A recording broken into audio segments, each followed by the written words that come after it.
रति गति भूति, भूति का मतलब संपत्ति होता है। वो तो मैं पहले कह चुका हूं कि जीवन है तो संपत्ति चाहिए। हालांकि कुछ लोग कहते हैं कि महात्मा सत्संगी बनेंगे ना तो कहता धन दौलत माया है, दुनियादारी माया है, छोड़ो। धन और दौलत को छोड़ने के लिए नहीं कहा जाता है, बल्कि आपसे ये कहा जाता है कि धन और दौलत कमाने के चक्कर में इतना समय मत बर्बाद कर दीजिए, सारा समय उसी में इतना मत लगा दीजिए कि आपको उस संपत्ति के अलावा ओरिजिनल संपत्ति जो आत्मा की जो संपत्ति है उसको कमाने का फुर्सत ही न बचे, तो फिर वह धन कौन काम देगा? अरे वो धन पेट भरने के लिए न है। रुपया पैसा जमीन जायदाद महल मकान वो किस चीज के लिए है? ये जीवन जब तक है, शरीर जब तक है, तब तक उसको सुरक्षित रखने के लिए एक मकान चाहिए, जमीन भी चाहिए, कुछ रुपया पैसा भी चाहिए। कबीर साहब की भाषा में कहें तो साईं इतना दीजिए जामे कुटुंब समाए, अब मैं भी भूखा न रहूं साधु न भूखा जाए। इतना संपत्ति तो सबको चाहिए न जी, कौन कहेगा कि संपत्ति नहीं चाहिए? चीन के महान दार्शनिक कन्फ्यूशियस ने कहा कि धन मनुष्य का बाह्य प्राण है। जैसे आदमी के शरीर से उसकी आत्मा निकल जाए तो एक कदम भी, एक इंच भी वह उसका शरीर दाएं बाएं खिसक नहीं सकता है। उसी तरह से आदमी के पास यदि बाह्य रूप से धन संपदा ना हो तो विकास और प्रगति का एक कदम भी, एक इंच भी दाएं बाएं वो खिसक नहीं पाएगा।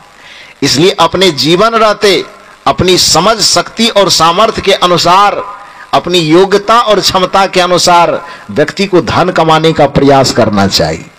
धन कमाना माया में फंसना नहीं है, धन कमाना कोई बुरी बात नहीं। जीवन है तो जीवन को संचालित करने के लिए, जीवन को इस संसार में व्यवस्थित तरीका से जीने के लिए व्यक्ति को धन कमाना चाहिए।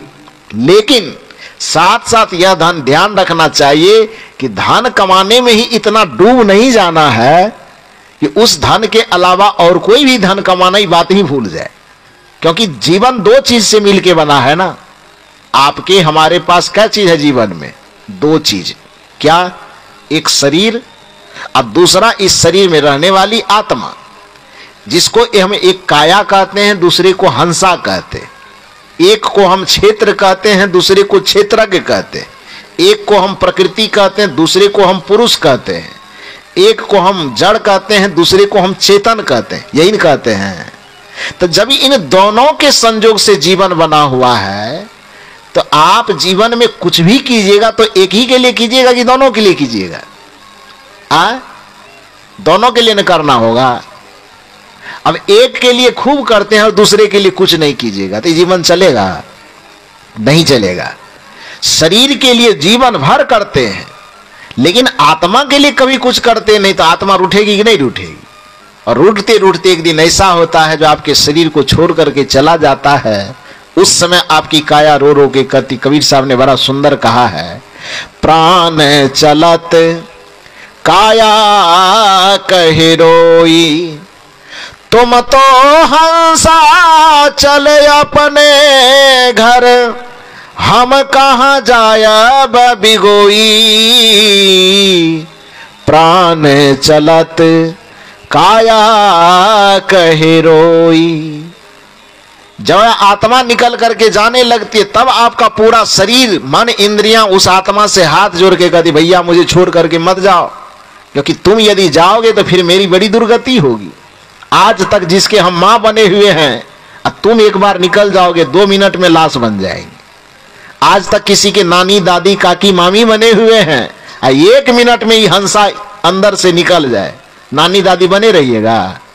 तब क्या होगा? 2 मिनट में कहेगा जल्दी करो, ले चलो, ज्यादा देर रहेगा कहीं गंद उंद करने लगे तो बड़ा मुश्किल हो जाएगी, हटाओ इसको, लाश हो गया ये। एक क्षण में किसी का बाप लाश हो जाता है। कब? जब ये आत्मा शरीर से निकल जाती है। एक ही क्षण में गुरु और शिष्य का संबंध खत्म, पति और पत्नी का रिश्ता खत्म, बेटे बाप बंधु कोई किसी से कोई मतलब नहीं। एक क्षण में जिस आत्मा के रहने पर 60 साल तक आपने इस संसार और समाज से इज्जत पाया, जैसे ही आत्मा इस शरीर से निकलेगी एक क्षण में सब रिश्ता नाता खत्म, ठठड़ी फटड़ी पर सुला करके गंगा किनारे ले जाएगा और जला करके काम तमाम कर देगा। करेगा कि नहीं करेगा? तो जिस आत्मा के वजूद पर आप 60-70 वर्ष तक ये दुनिया से पुजवा रहे हो, अपना सम्मान पा रहे हो, सुख पा रहे हो, ऐश्वर्य पा रहे हो, उस आत्मा के लिए कभी नहीं सोचोगे। नहीं सोचोगे तो फिर जीवन का बैलेंस कैसे बनेगा, पूरा कैसे होगा? तो धन कमाना कोई बुरी बात नहीं है, लेकिन आत्मा का भी कुछ धन है, उसको भी तो कुछ देना पड़ेगा। शरीर को भोजन कराना कोई बुरी बात नहीं है, लेकिन आत्मा को भी तो कुछ भोजन कराओगे। आत्मा का भोजन क्या है? ये सत्संग करना, ये आत्मा का भोजन है। नाम जप करना, ये आत्मा का भोजन है। सुमिरन करना, सत्संग करना, ये आत्मा का भोजन है। हम खेतों में जाकर के धन कमाने को तो जान गए, लेकिन सत्संग में आकर के भी एक धन की कमाई होती, ये बात नहीं जान पाए। जान गए दुकानों में जाकर के, फैक्ट्रियों में जाकर के धन कमाना तो जान गए, लेकिन गुरु के शरण में आकर के भी एक धन कमाया जाता है, इसके बारे में नहीं जान पाए। तो एक तरफ तो धन को हमने खूब कमाया और दूसरा धन को कमाना ही हम भूल गए। इसलिए संतों को कहना पड़ता है कि धन के मामले में तू माया में फंस गया है। लेकिन यदि कोई व्यक्ति ध्यान करते हुए भी धन कमा रहा है, सत्संग करते हुए, नाम जप करते हुए भगवान, इसलिए गोस्वामी जी ने कहा कर से करम करहु विधि नाना, सुरत रहे जहां कृपा निधाना। कि हाथ से काम करते रहो, पैर से जहां चलते हो यात्रा करते रहो, लेकिन अपने मन की सुरता को कहां पर लगा के रखो? उस परम परमात्मा कहिए, ईश्वर कहिए, परमात्मा कहिए, आत्मा कहिए, उस चैतन्य तत्व से अपने मन की चेतना को जोड़ करके रखी। इसी बात को सदगुरु कबीर साहब ने अपनी भाषा में कहा कि तन से काम और मन से राम, कहें कबीर सरेजो काम। तन को काम में लगा के रखो, इधर की धन कमाई होगी, अब मन को उस राम तत्व से जोड़ करके रखो तो उधर के धन की कमाई होगी। अब दोनों की कमाई जब होगी तो फिर आपका जीवन जो होगा वो पूर्ण होगा। केवल एक धन की कमाई की और दूसरा धन यदि छूट गया तो फिर आधा अधूरा जीवन लेकर के फिर आप सफल नहीं कहलाओगे। तो पहला चीज का निवेदन कि 5 चीज जो मनुष्य को चाहिए, उसमें पहला चीज मति, दूसरा चीज मति कीरति, दूसरा चीज, तीसरा चीज गति, चौथा चीज भूति माने संपत्ति। अब मैंने संपत्ति 2 प्रकार का बताया, एक संपत्ति जो आपको फैक्ट्री में जाने से मिलेगी और दूसरी संपत्ति आपको सत्संग में आने से मिलेगी। एक संपत्ति आपको खेत खलिहानों में जाने से मिलेगी और दूसरी संपत्ति गुरु के शरण में आने से मिलेगी। ये दोनों संपत्ति का यदि बैलेंस आपके पास है, तब समझिए कि आपका मानव जीवन सफल भी है और सार्थक भी है।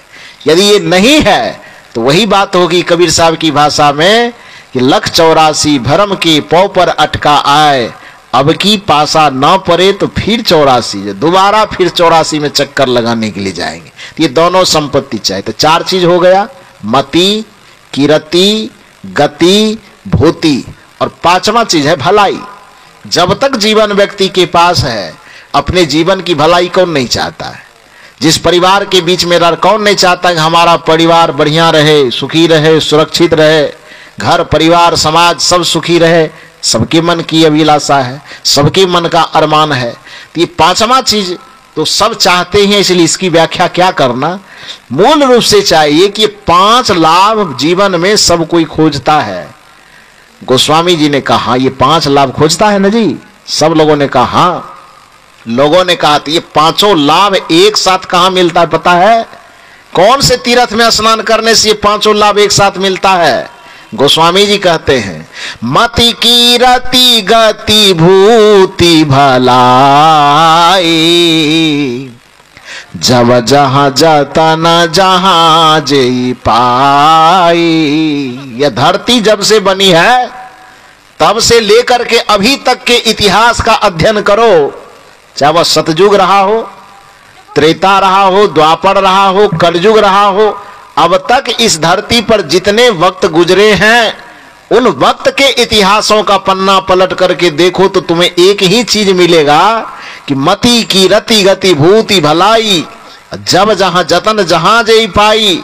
तो उदाहरण क्या देखोगे, सो जानव सतसंग प्रभाव, लोक वेदन आन उपाओ।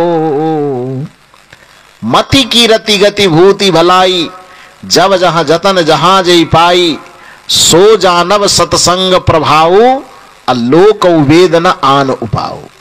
इस लोक में, वेद में, धर्म के रास्ते में कहीं भी तलाश करके देखोगे तो सत्संग के अलावा इन पांचों चीज को एक साथ देने वाला इस संसार में दूसरा कोई नहीं। इसलिए संत कहते हैं कि जो मानव जीवन के ये 4-5 लाभान्वित करने वाले चीज है, और वो पांचों चीज व्यक्ति को जिस एक जगह पर ही मिल जाए, तो इससे बड़ा तीर्थ और क्या हो सकता है भाई। वह तीर्थ सत्संग है। इसलिए सत्संग की गंगा में आकर के जो व्यक्ति डुबकी लगाता है, समझ लो कि एक साथ बैठ करके चारों धाम का वो तीर्थ यात्रा कर लेता है। हम लोग भजन में गाते हैं कि सत्संग की गंगा में जो नित्य नहाते हैं, पापी से पापी भी पावन बन जाते हैं। जो सत्संग रूपी तीर्थ में आकर के स्नान करता है, उसको और किसी तीर्थ में डुबकी लगाने की आवश्यकता नहीं पड़ती। हालांकि लोग, अधिकांश लोगों की धारणा यह होती कि गंगा जी में डुबकी लगाएंगे तो पाप से मुक्त हो जाएंगे। अभी अभी महाकुंभ लगा था, सरकार बता रही कि कम से कम 50 करोड़ 60 करोड़ लोग डुबकी लगाने के लिए। वैसे गंगा जी में नहाना कोई बुरी बात नहीं है, कोई नहाता है, नहाना चाहिए, लेकिन नहाने के साथ धारणा यह बना के नहीं रखना कि इसमें डुबकी मारेंगे तो पाप कट जाएगा। पाप कैसे कटेगा भाई। गंगा जी में स्नान करते हैं तो स्नान करने से तन में स्फूर्ति आई। बहती हुई जलधारा में स्नान करना स्वास्थ्य के दृष्टिकोण से अच्छा माना जाता है। कोई नदी का प्रवाह हो तो उसमें कोई, चाहे गंगा जी होगी, कोई दूसरा नदी होगी, तीसरा नदी हो, उससे कोई मतलब नहीं। नदी के वेग में, नदी के प्रवाहित धारा में स्नान करने पर तन में एक अलग प्रकार की स्फूर्ति आती है। वो हम लोगों को भी मौका मिलता है कहीं पर तो हम लोग भी खूब नहाते हैं। तैरना, जिसको तैरना आता है तैरना चाहिए, नहाना मौका मिले तो नहाना चाहिए। नदी में नहाना कोई बुरी बात नहीं है, लेकिन उस नहाने के साथ माइंड में इस धारणा को बना के रखना कि डुबकी मारेंगे और पाप खत्म, ये तो बहुत गलत बात हो गई। पाप कैसे खत्म होगा, क्योंकि पाप तन में तो है नहीं, पाप मन में न है जी। और मन का स्पर्श दुनिया का कोई पानी कैसे कर सकता है, स्पर्श करेगा तन का। इसलिए जलोटा जी ने